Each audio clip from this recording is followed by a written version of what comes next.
Welcome to Green Dot Daily. I'm Maria Marino. We are live every weekday at 3 Eastern on the Action app. And if you're watching on YouTube, hit that subscribe button if you haven't yet. We've got a jam-packed show with NFL betting trends from Evan Abrams, college football picks from BJ Cunnigham, and a pair of bets in the NHL from Nick Martin. But we start with Thursday Night Football's most bet props at MGM. 3 of the top 5 involve Cooper Kupp to score the first touchdown, to score a touchdown period, and to go over 73.5 receiving yards. Kyren Williams to go over 19.5 rush attempts and 91.5 rush yards, also seeing a lot of action. Now, who better to ask about the prop market than our Director of Predictive Analytics, Sean Koerner. I am going to stay away from asking you about Kyren Williams because apparently that's a sore subject. So instead, I will ask you about Cooper Kupp.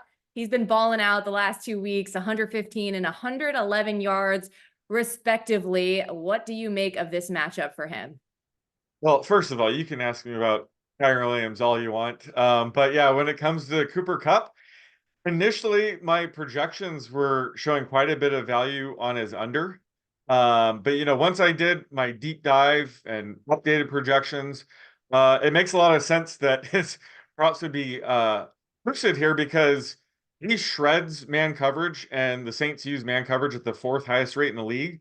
Plus, he typically lining up in the slot, and that's really where you attack the Saints defense. They've been a serious target funnel to slot receivers. Alontae Taylor, their slot corner, has allowed the most targets, receptions, and receiving yards to slot receivers in the league. So this is a great spot for Cooper Kupp, who actually, he finally looks 100%. I mean, the past couple weeks, he looks like the OG Cooper Kupp. So I want nothing to do fading him. But it makes a ton of sense why the market would be all over his overs here. Yeah, had a 62-yard touchdown reception last week, albeit against Washington. And just to clarify on Kyren Williams, you were essentially right about him, just maybe a year early. Yeah. I had lost consecutive weeks. I was betting on his receiving yards over around this time last year. I was at one of the games where he failed to clear that. And I was screaming at Sean McVay for playing Malcolm Brown, of all people, over Kyren Williams. So I'm glad to see that McVay finally realized the talent he had in Yes. Kyren Williams. But I thought, looking at him, his film going into his rookie season, I thought he was a really good pass catching back. Remind me a bit of Austin Eckler. So I'm happy to see, he's one of the best running backs in the league now, but it would have been nice if he saw the playing time needed to clear his measly 10.5 receiving yard prop this time last year. You are ahead of your time in terms of scouting. All right, let's not keep the people waiting any longer. Let's get your favorite prop on the board for Saints Rams, and you are wearing a Saints hat. Yes. So that could give everybody a clue. Yeah, so this is a fun one. It's Rashid Shaheed to go over 33.5 rushing and receiving yards. If you only have access to the receiving yards, it's 32.5. I love that as well. I like whatever over you can get here. Let's go for it. But tonight is just a great spot to invest in Rashid Shaheed's over. The Rams defense is vulnerable to downfield throws, and Shaheed's a great downfield receiver. They've allowed the 3rd most receiving yards per game on pass attempts, 15 or more yards downfield. They also use cover 4 at the highest rate in the league. And Shaheed has just torched cover 4 in his first 2 seasons. He has the 11th most receiving yards on targets, 15 yards plus downfield against cover 4 this year, despite missing 2+ games this year. And last year's rookie, where he didn't even become a full-time player till week 12, he had the 4th most receiving yards in the league on targets, 15+ yards downfield against cover 4. So this is a great spot for him. He's faced 2 other defenses this year that use cover 4 at a top 7 rate, the Texans and Colts, and he averaged 119 receiving yards in those games. So there's 2 different ways I'm investing in tonight. Clearly, I'm on the over on his rushing and receiving yards prop. It's 33.5. So what they did was they tacked on an extra yard if you include rushing yards. I love that because it's about a 50-50 chance he'll see a rush attempt tonight. And when he does, he typically goes 4 to 10 yards. And last year he had a 44-yard run. So it's worth, taking that extra yard to get access to his upside in that market as well. The other way is, since he's such a volatile downfield pass catcher, is to invest in some of the alt markets. And I actually provided a chart with all the percentages on him clearing every single yard in the article I just posted. And one that I saw was, they have an market of over 62.5 receiving yards at plus 475. I'm showing his fair odds closer to plus 240. So, I'm attacking markets like that, but I think any way you can invest in his overs tonight and his receiving yards is the way to go here. Multiple ways you can play this, as you outlined. He's been great in the receiving game. You mentioned the rush. That would be a plus. I believe his longest rush this season was 12 yards. And you're excited about this one. I can tell. You told me that betting this player kind of has a special place in your heart. So tell us the backstory. Yeah, so like I said, it wasn't until like week 12 last year he became a full-time player, and that's when I started attacking some of his receiving props. And I think it was Thursday Night Football against the Buccaneers, week 12, 13, somewhere around there. I took his longest reception over 9.5 yards. If you can imagine, his prop was that low. I mean, he's a downfield threat. He's typically clearing that anytime he catches the ball, but he cleared that on the fourth Saints offensive play of the game. But I also took him to lead that game in receiving yards at like 40-1. And he did that as well. So Rashid Shaheed has been very nice to me whenever I've invested in his over. So hopefully he can keep it going for us tonight. Yeah, this could be like your anniversary. I mean, I think it might be. It might have been a year to the day. So yeah, let's keep it going here. yes, we want to keep the tradition alive and well. Sean Koerner, it's always great to have you on the show. We'll miss you next week because we're going to be off for the holidays, but enjoy. Thank you. Thanks for having me. Let's dig deeper into this Thursday night football matchup with some trends courtesy of Evan Abrams. Sean McVay is the most profitable coach on short rest since 2019 at 11-3 against the spread. Dennis Allen, meanwhile, 2-7 ATS on short rest, 1-8 straight up. Rams -3.5 has garnered 82% of bets and money so far. Majority of bets and money also coming in on the over 46. As our director of research, Evan Abrams, joins us now. So just how much does the public love the Rams tonight? Yeah, in that 80 range, which, between 75 and 80, which might be where it closes, 82% is the record for this season. It's been done 3 times. I don't think it's going to get to historical proportions, which would be 92%. That's the record for the last 20 years. But this season's record could be in jeopardy depending on later in the day and how this goes up to close.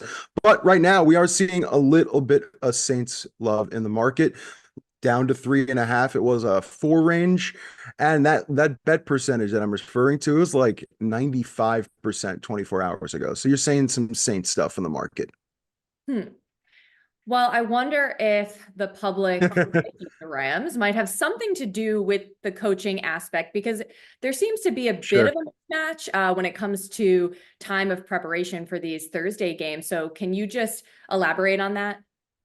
Yeah, I mean, overall, and it can't be said enough. One coach has the 9th worst win percentage in the wild card era, while the other coach has made a Super Bowl and is considered one of the best probably schemers in the NFL, and that's Dennis Allen versus Sean McVay. So overall, I think the advantage is where everyone assumes it is. But if you look from a trend point of view, just for the season, for the last few seasons, Thursday home teams just tend to struggle. 23-37 against the spread. All other days of the week for those home teams at night, 87, 77, and 3. So above 500, 14 games below.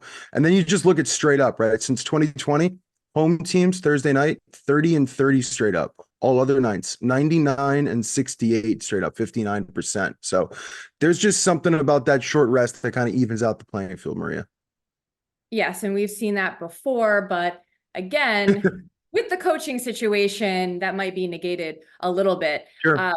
I do want to touch on some other massive games that we have coming up this weekend. Let's start with Cowboys Dolphins on Sunday. Two teams in very different places. Cowboys coming off that 21-point loss to Buffalo, Dolphins shutting out the Jets 30 zip. So I am sure you found some sort of trends related to this situation. Yeah, lots of ways to dice up this matchup. I think a lot of people calling this a bit of the fraud bowl, since both teams tend to can't win games against over teams 500, tend to struggle in an area. Now both these teams come together.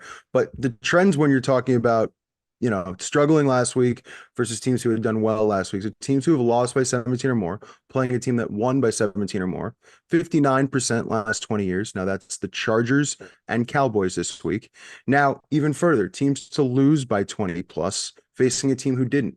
91 and 64, also 59% since 2020. That's the Chargers, Broncos, Cowboys, and Jets this week. So the numbers tend to back up that Dallas would be undervalued. Now it's a pick'em game, so just take who you want to win. In terms of the markets, Miami's down to -1, and it's a light -1. It's like a -105. So seeing some Dallas money in the market that might make them favorites. But if you flip it around, you look at Miami for a second. Tua has been unreal at home. He's 17 and 7 against the spread. Looking at every quarterback in the last 20 years, he's one of the best at home. He just tends to cover the number no matter what it is, except unless you're Will Levis. But he's 11 and 12 against the spread on the road. So he struggled in that spot. So lots of ways to dice up this game. I can give you a ton of angles, both sides. I like Dallas. I took them at 2.5. Now down to pick them. I just don't know what to do. It's probably a pass for me, but can't wait. Well, the revenge spot factor tends to, favor Dallas. Sure. But you mentioned the home field kind of in favor of Tua. So I guess Yep. what it really comes down to, which is the question we've had all year about the Dolphins, is like, do you really believe in them and that they're that good? Because frankly, a shutout win is a shutout win, and it's very impressive. But against the Jets, it's like, okay, maybe not as impressive as on the surface. Let's get to one other game, because this could be the game of the year so far. Potential Super Bowl preview. Ravens at 49ers on Christmas. Both teams at 11 and 3. And the Niners currently favored by 5 or so. Yep. Anything notable for this game coming up? I mean, listen, the lines come down. It was 5.5. So I think you are seeing a little bit of Baltimore money in the market. I think you're seeing some people think, the line's a little bit higher. Obviously, Baltimore going through a little bit more of an injury spell than I think San Francisco is right now. But let's just look kind of holistically, blimp point of view. When two teams, 75% win percentage or higher, meet, favorites have tended to struggle this late in the year. So November or later, they're 92, 114, and 8. That's 44.7%. Now, flip it around. That's November or earlier. So basically earlier in the year, when you have two teams who are really good face off, favorites have struggled. But when you get later in the season, December or later, 33, 21, and 1 those favorites, 61%. So basically, story here is earlier in the season, favorites struggle in these big time games, but later in the year, they tend to cover. So that's the story there. Now, you look at just the numbers from Lamar's point of view. He's 11 and 2 against the spread, 8 and 5 straight up as an underdog in his career. He's virtually unbeatable in the regular season as an underdog, as those losses have come mostly in the playoffs and also just to Mahomes. So this is the the Rock versus the Rock. So yeah, we're going to see, at least that's kind of how it's been with both of these matchups, with Dallas and Miami and San Francisco and Baltimore. It's really, two teams who know fraud watch. They can't beat anyone. Nobody really believes in either of them. And then you've got the game where people kind of believe in both teams. So we're going to have some differences and some opinions at the end of the weekend. Absolutely. And I think it's so fascinating that in December, these favorites tend to do better. And that's probably just because by this time of year, we know who the real contenders are and we know who the frauds are. But still very, very good games with a lot of implications for playoffs for both of those games. Looking forward to it. Evan Abrams, thank you so much for all of the insight as per usual. Have happy holidays, my friend. Thanks a lot. Enjoy. Here are my 2 touchdown score picks for Saints Rams, brought to you by the Action Network app. And my first pick, I'm going to go with Cooper Kupp. I grabbed his touchdown odds at plus 150. Now he has scored in 3 straight games, and the Kupp Stafford connection is just undeniable right now. He has 26 targets and 7 red zone targets just over the last 3 games. Now the Saints, they play man coverage at the second highest rate in the NFL, and Kupp is leading the Rams in targets per game and total touchdowns versus man coverage despite missing 4 games. And each team he has scored on over the last 3 weeks plays man coverage at a top 10 rate in the NFL: the Ravens, Browns, and Commanders. Kupp is heating up at the right time, so I'm willing to bank him. My next pick, we're going to go with Juwan Johnson. I grabbed his touchdown odds at plus 600. Now, he scored last week, finally after a long drought, 2 touchdowns this year. And it's a decent matchup for Saints tight ends because the Rams rank 27th in DVOA versus the tight end position. They've given up 7 touchdowns to tight ends. That's second most in the NFL. The Rams also play zone at a pretty high rate. Johnson has the only tight end touchdown versus zone this year. And the Rams have also given up a touchdown to a tight end in 2 of the last 3 games. Now, if you want to bet Jimmy Graham at plus 650, like, I get it. It's a fun story, but I'm going to ride with Juwan Johnson in this one. So those are my 2 picks. We're going with Juwan Johnson and Cooper Kupp, both tracked at the Action Network app. Bum shumps. You can catch more of Gilles Gallant on Action Island today at 5:30 Eastern on our app and YouTube channel when our NFL crew shares their picks for Saints Rams and then it takes the best of the best to build a same game parlay. All 6 bets given out on Monday's show hit, so you'll want to tune in for the follow-up. Switching gears to college football, our analyst BJ Cunnigham joins us now. So yesterday we had Mike Calabrese on the show and he liked USF in tonight's Boca Raton Bowl. Are you on the same side? I am on the same side as Michael. I think this is a great spot for South Florida, mainly because Syracuse, they're going through a transition period right now. Dino Babers has been fired. The new head coach is coming in. A lot of guys fit the transfer portal, but most importantly, their starting quarterback, Garrett Schrader, is going to be out due to a hand injury. And to make matters worse, their backup quarterback is going to be out too. So they're leaving a third-string quarterback who has taken 57 snaps this season to start, or Syracuse is going to have to run the Wildcat, which is a big problem in this game because their rushing attack has not been effective at all this season. They've been 101st in rushing success rate. In South Florida, while their secondary has struggled for pretty much the entire season, they've been a really good front 7 at stopping the run. They're top 45 in the country in rushing success rate allowed and EPA per rush allowed.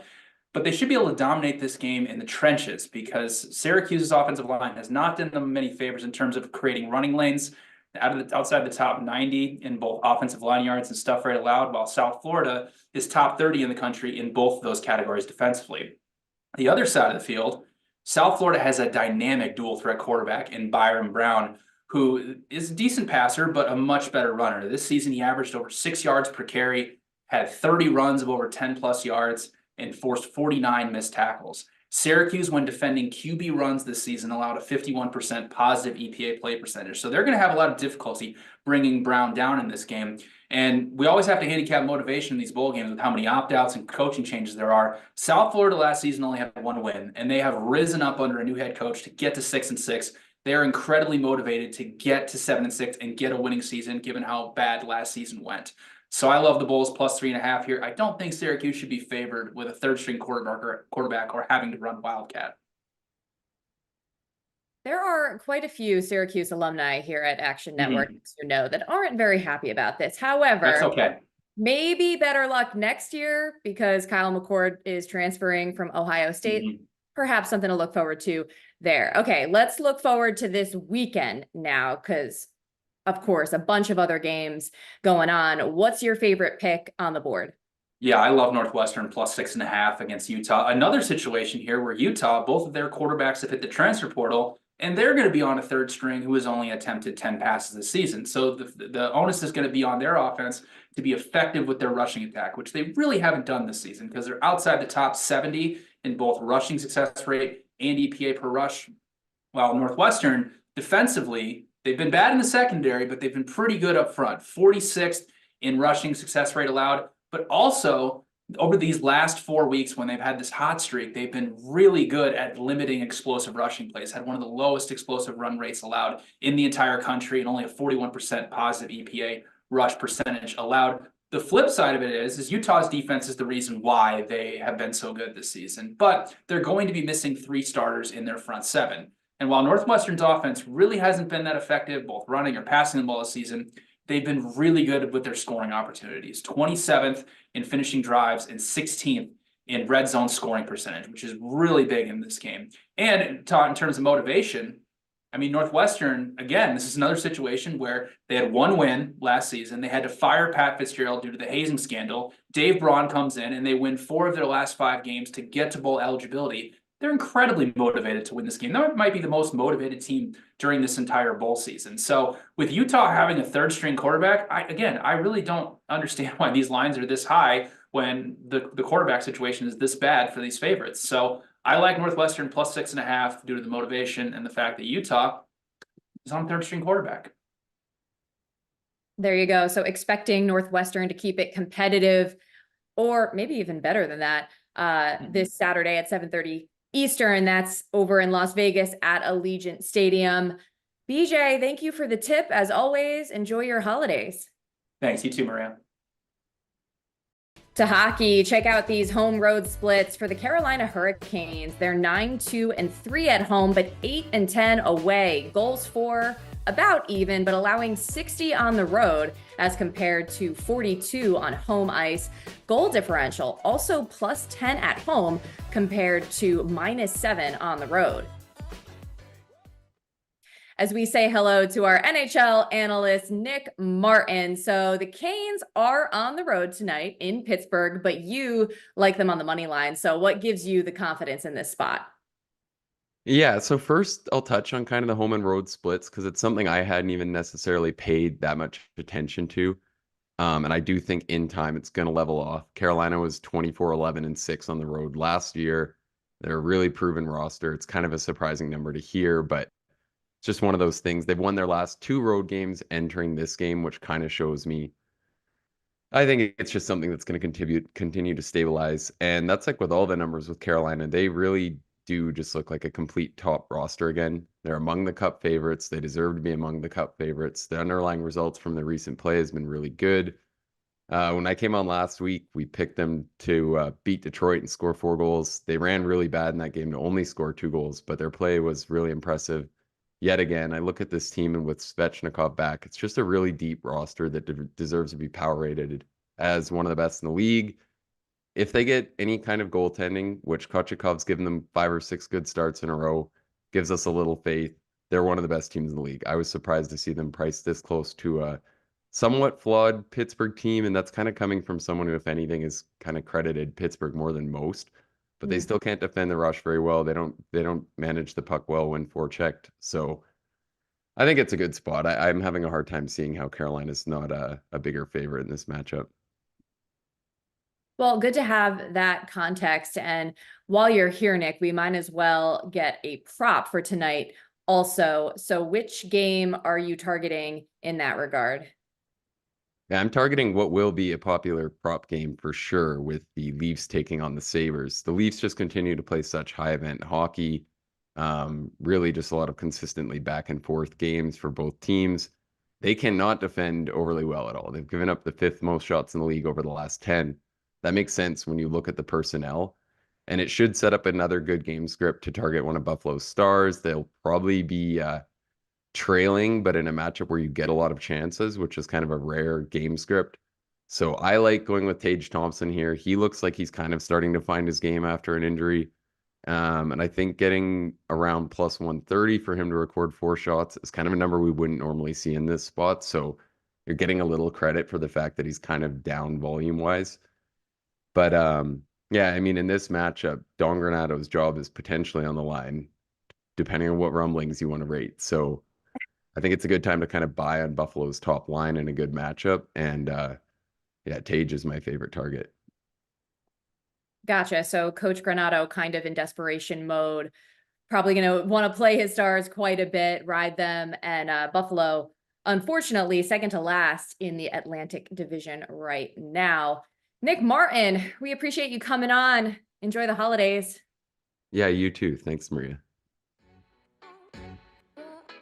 All right, as Chad Millman and Simon Hunter announced on the favorites, we have a super exciting wildcard weekend coming up. You can sweat your bets with Chris Raybon, Sean Koerner, and Stuckey at our watch party on Saturday, January 13th. And on Sunday, we have another live edition of the Favorites podcast, all taking place at the Shepherd and the Knucklehead in Hoboken, New Jersey. We had a great time the last time we did this, so wanted to run it back. Click the links below or go to eventbrite.com and search the favorites to RSVP. Remember, any picks we give out here on the show, you can easily reference by following green.daily in the Action app. We keep track so you don't have to. That's all for this episode of Green.Daily. We have one more for you tomorrow, Friday, before a little holiday break. So we look forward to seeing you then. Once again, I'm Maria Marino. Thanks so much for watching.